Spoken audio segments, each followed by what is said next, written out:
Q5806. When preparing for an auto tow with a strong crosswind, where should the glider and towrope be placed? A. Straight behind the tow car. B. Obliquely to the line of takeoff on the upwind side of the tow car. C. Obliquely to the line of takeoff on the downwind side of the tow car.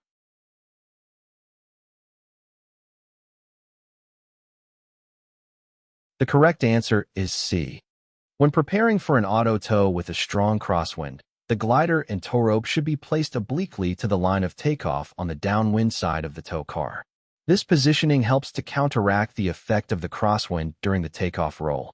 By placing the glider and towrope on the downwind side, the crosswind will tend to thrust the glider toward the center line of the runway, aiding in maintaining a straight path during the takeoff. This positioning allows for better control and stability during the initial phase of the auto tow.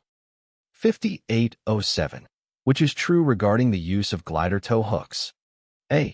The use of a CG hook for auto or winch tows allows the sailplane greater altitude for a given line length. B. The use of a CG hook for aerotows allows better directional control at the start of the launch than the use of a nose hook.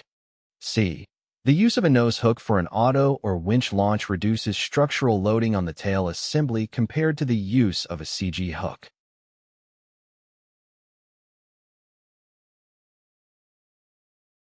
The correct answer is A.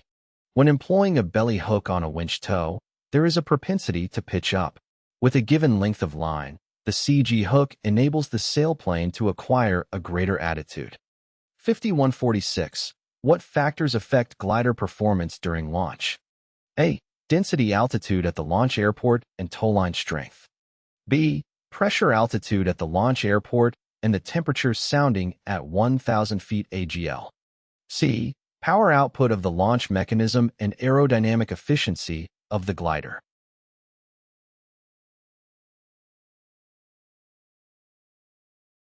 The correct answer is C. The factors that affect glider performance during launch include the power output of the launch mechanism and the aerodynamic efficiency of the glider. The power output of the launch mechanism, such as a towplane or winch, determines the rate at which the glider can gain altitude during the launch. A higher power output allows for a faster climb rate.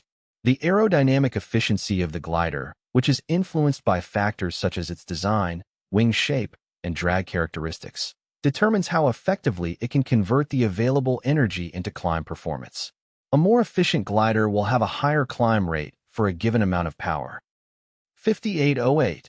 Given glider's max auto/winch tow speed 66 miles per hour, surface wind, direct headwind, 5 miles per hour, wind gradient 4 miles per hour. When the glider reaches an altitude of 200 feet, the auto/winch speed should be A. 42 miles per hour. B. 46 miles per hour. C. 56 miles per hour.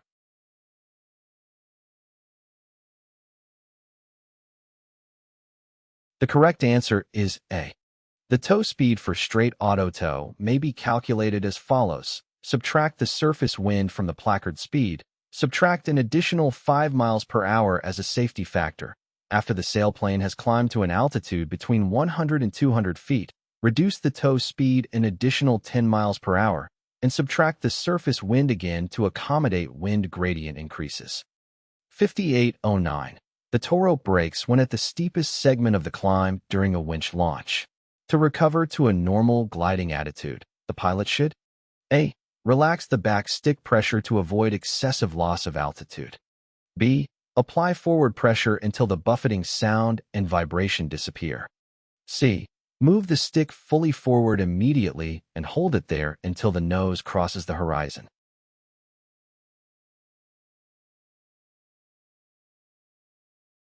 The correct answer is C.